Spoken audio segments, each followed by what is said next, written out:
Le Zoom Éco avec Axel de Tarlet, spécialiste des questions économiques sur Europe 1. Conséquence de la crise syrienne, Axel, le pétrole grimpe fortement. Il est passé de 111 à 117 dollars le baril et on va forcément le ressentir à la pompe. Oui, malheureusement, dans les jours ou les semaines qui viennent, le prix de l'essence et du gasoil devrait grimper de quelques centimes. Tout cela, effectivement, suite à l'opération militaire qui s'annonce en Syrie. Alors, non pas que la Syrie soit un grand pays producteur, mais on craint bien sûr une déstabilisation de la région, puisque derrière ce conflit, on a face à face l'Iran, qui soutient Bachar el-Assad, et l'Arabie Saoudite, du côté des rebelles. Donc Iran, Arabie Saoudite, ce sont les deux premiers pays producteurs de l'OPEP. Donc oui, si ça tourne mal, on a un vrai danger pour notre approvisionnement.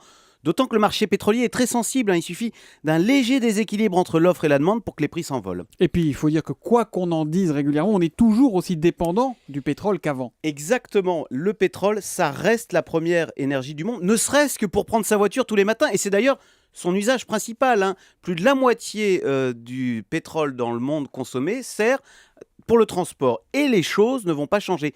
Effectivement, on pouvait avoir l'impression avant qu'on allait vers une pénurie inévitable, mais avec l'apparition des pétroles de schiste aux États-Unis et ailleurs, eh bien on nous dit maintenant qu'on a du pétrole pour au moins 100 ans. C'est Christophe de Margerie, le patron de Total, qui le dit. Et c'est malheureux à le dire pour la planète, mais ce pétrole, on va le brûler. Il faut savoir qu'aujourd'hui, le parc automobile mondial, c'est 900 000 voitures. En 2035, ce sera le double. 1,7 milliard.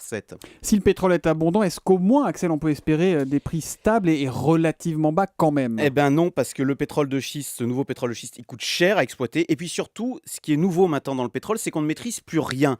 Parce que ce qui est nouveau, c'est que la demande de pétrole dépend maintenant non pas des pays riches, mais en priorité des pays émergents. Avant, quand l'Europe était en crise, les prix du pétrole baissaient, ça nous faisait au moins une consolation. Mais maintenant, c'est plus le cas. Les cours du pétrole dépendent de la croissance en Inde ou en Chine. Donc on le voit, le pétrole va rester une contrainte extérieure qu'on ne maîtrise pas. Je rappelle quand même que ça nous coûte chaque année en importation 60 milliards d'euros. Ça représente d'ailleurs l'intégralité de notre déficit commercial. Sans le pétrole, on serait à l'équilibre. Le Zoom économique d'Axel de Tarlet tous les matins à 7h10 sur Europe 1.